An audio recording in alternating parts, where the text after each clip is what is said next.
இந்தியை ஏத்துக்கிட்டா மட்டும்தான் நம்முடைய பள்ளி கல்வித்துறைக்கு வர வேண்டிய 2150 கோடி ரூபாயை தருவோம்னு ஒன்றிய நிதியமைச்சர் திரு தர்மேந்திர பிரதான் அவர்கள் மிரட்டிட்டு இருக்கிறார். இவங்க மிரட்டினா பயப்படுறதற்கு நாம ஒன்னும் அனைத்து இந்திய அண்ணா திராவிட முன்னேற்ற கழகம் கிடையாது, நம்முடைய திராவிட முன்னேற்ற கழகம்.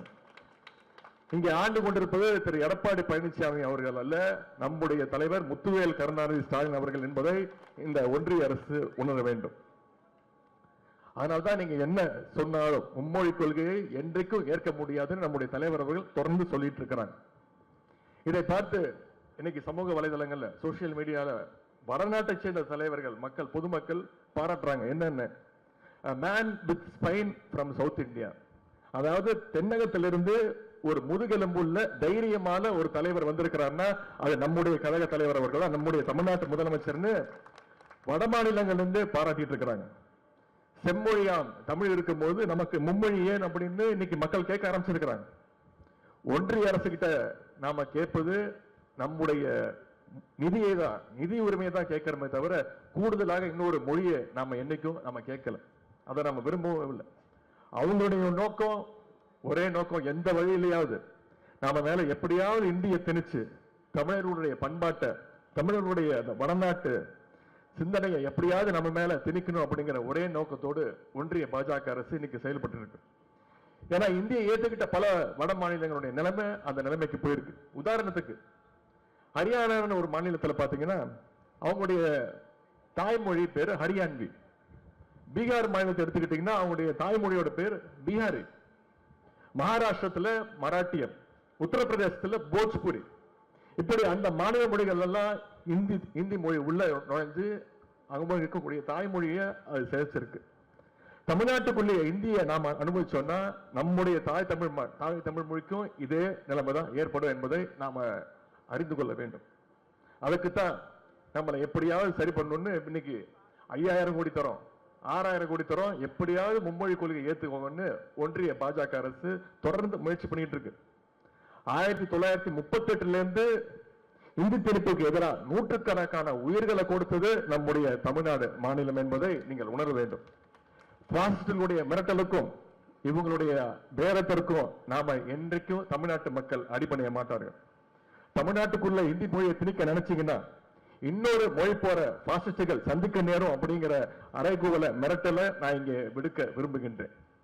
ஒரு பக்கம் ஹிந்தி திணிப்பு மும்மொழி கொள்கை, இன்னொரு பக்கம் பாத்தீங்கன்னா நம்முடைய பண்பாட்டின் மீது தாக்குதல் நடத்துகின்ற ஒன்றிய அரசு டீலிமிட்டேஷன், அதாவது மறு வரையறைன்னு சொல்லி அரசியல் உரிமைகளையும் நசுக்க பார்க்குது. நாடாளுமன்ற தொகுதிகளை பாத்தீங்கன்னா மக்கள் தொகை எண்ணிக்கை அடிப்படையில் மறுவரை செய்யணும் அப்படின்னு இன்னைக்கு ஒன்றிய அரசு துடித்துக் கொண்டிருக்கிறது. ஏற்கனவே 1971 இதே பிரச்சனை வந்தப்போ 25 வருஷத்துக்கு இந்த திட்டத்தை தள்ளி வைக்கிறோம்னு சொல்லுச்சு ஒன்றிய அரசு. மீண்டும் 2001 ஆண்டு இதே பிரச்சனை வரும்போது மீண்டும் 25 வருஷம் தள்ளி வைக்கிறோம்னு சொன்னது ஒன்றிய அரசு.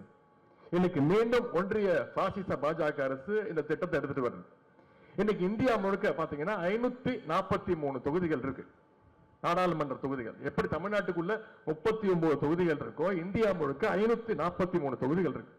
அதாவது தமிழ்நாட்டுடைய ஷேர் மொத்த தொகுதிகள்ல, இந்தியாவில் இருக்கக்கூடிய மொத்த தொகுதிகள்ல தமிழ்நாட்டுடைய பங்கு 7.2%, 7.2%. மக்கள் தொகை அடிப்படையில் தொகுதிகளை சீரமைச்சான்.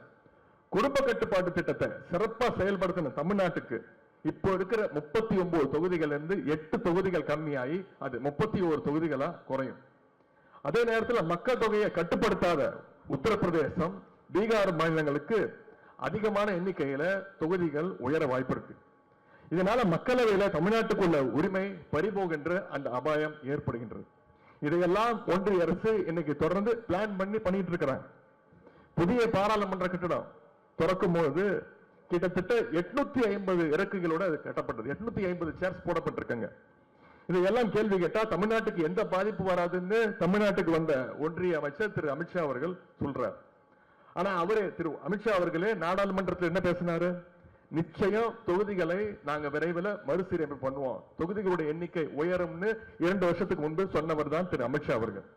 2023 தெலுங்கானா வந்த பிரதமர் மோடி அவர்கள் என்ன சொன்னாரு? மறுவரை திட்டத்தை அறிமுகப்படுத்தினா தென்னிந்தியாவுக்கு மட்டும் 100 தொகுதிகள் அதிகமா வரும்னு சொன்னவர் தான் ஒன்றிய பிரதமர் திரு மோடி அவர்கள். ஆனா இன்னைக்கு ஒன்றிய பாஜக அரசு, பாசிச பாஜக அரசு இன்னைக்கு இரட்டை வேஷம் போட்டுட்டு இருக்கு. தொகுதி மறுவரைய வந்தா தமிழ்நாட்டுக்கு எந்த பாதிப்பு வராதுன்னு அமித்ஷா சொல்றது உண்மையாக இருந்தா, தென்னிந்தியாவுக்கு 100 சீட்டு குறையுன்னு மோடி சொல்றது உண்மையா? எது உண்மைன்னு அவங்க சொல்லி ஆகணும். ஆகவேதான் திராவிட முன்னேற்ற கழகம் இந்த திட்டத்தை வன்மையாக எதிர்க்கிறது, கண்டிக்கிறது. இதை ஏற்றுக்கொள்ள மாட்டோம்.